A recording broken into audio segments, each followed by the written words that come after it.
Hey everybody, this is Alex Merced from alexmercedcoder.com, and in this video series, so this will be over multiple videos, what's going to happen is I am going to make a project where I'm going to use some sort of public API and basically make a website out of it. Okay, so first step is we just want to set up the basic project and deploy the project right away, just so that way we have that out of the way. So what I'm going to do is just set up my files. So I'm just here, I have an empty folder opened up in VS Code. And I'm going to quickly just like make a index.html, and just to kind of speed this process up, I'll do this with terminal. So I have the terminal again, it's opened up to my API project folder or whatever folder you're working out of, and I'm going to make my directories CSS, JS, so that way those two folders are created. I'm going to touch a CSS styles.css file and a js/app.js file. Okay, and see now those files are right there. Okay, how quick was that? Okay, I'm going to put my boilerplate HTML in here. Okay, boop. And then I'm going to connect my CSS. So link CSS. Change this to css./css/styles.css because that's the file. Again, the name's got to match. So this name matches this location. And again, since this is the index.html, it's relative to that. So inside index.html is inside the API project folder. So the CSS file is inside the CSS folder relative to the current folder that the index.html is in. Okay, because again, dot always means like the current folder. So dot means from the current folder, go down to CSS, and there should be a file called styles.css. Then I'm going to do the same thing with the script tag for the JavaScript file. And that's going to be ./js/app.js. And I want to add a defer keyword so that way it doesn't run the JavaScript file until after the page loads. I'm going to add an h1, say hello world, because I just want to kind of get this thing deployed. That's like always the first thing I do is just get a shell of a project deployed. Okay, and you know, I always like to have my repos have a documentation. So I'm going to create like a readme.rmd and just say, hey, like this, use some markdown. This is my documentation. This is written in markdown. And again, that 2 asterisks means bold text. This means like a heading. So 1 would be even a bigger heading. Each hash is like h1, h2, h3.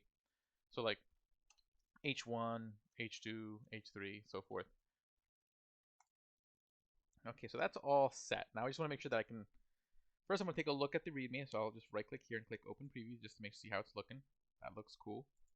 Okay, I'm going to right click on the index.html and open it up with Live Server. Make sure that looks like I expect it to. Okay, and that looks fine. Hello world, good. Cool, so that's all fine and good. So now what I'm going to do is create a Git repository for my project. So here in terminal, I'm going to do git init to create a fresh Git repository. Okay, and then I'm going to do a git add dot to add all the files. Then I'm going to do a git commit -m, you know, first commit, just to commit all my files. And now I want to push it up to GitHub, but I got to create a repository. So I'm going to head over to github.com. I'm going to create a new repository. So we'll call it like API project. I'll make it a public repository. Okay. Then what I'm going to do is I'm going to copy this URL here. So I'm going to copy that. And I want to add what's called a remote. So a URL that I can push code to. So I'm going to say git add.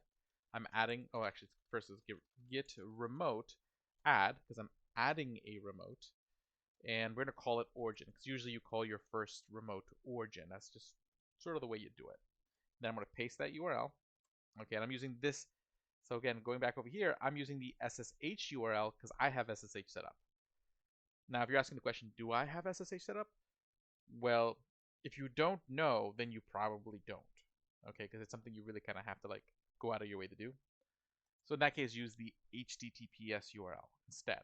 And then I'll probably ask you to like log in the GitHub and stuff. Okay. Okay.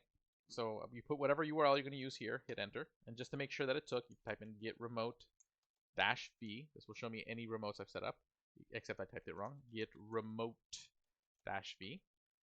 So I see origin was added successfully. Good. Now I can do git push origin, and then I can push whatever branch I'm currently on. my Git defaults to main, yours might default to master. So it's going to be git push origin master or git push origin main. Just depends. One way you can check is you can always just do a git branch, and that'll tell you what branch you're currently on. So git push, I'm pushing to origin. So that's like the GitHub repo I'm pushing to. That's the URL I had just configured. And I'm pushing specifically a branch called main. Okay, and then that's done. So then I can go over here, refresh, and now I see my code is there. Now I want to deploy it. I can use something like Vercel or Netlify. They both pretty much work the same way. So if I head over to Vercel, I'll just log in. I'll continue logging in with my GitHub. Then I just click New Project. Okay, and it's just going to say, hey, import a Git repository. So I'm going to click on my API project repository, and then just hit deploy. And then it'll just take like a second. Give it a minute. There's nothing to build, so that should be pretty quick. And yeah, it's deployed. So now if I go to the dashboard, okay, and I click on the site, there it is.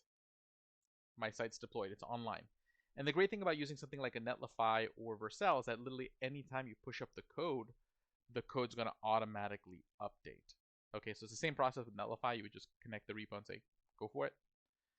But yeah, so whichever one you use, again, whenever you make a push of updated code, so going forward, I won't have to go back to update the site. It'll automatically update as I push my code to GitHub, and that's beautiful. So I'll see you guys in the next video where we're going to actually pick out a public API and test it out for this project. So I'll see you guys there.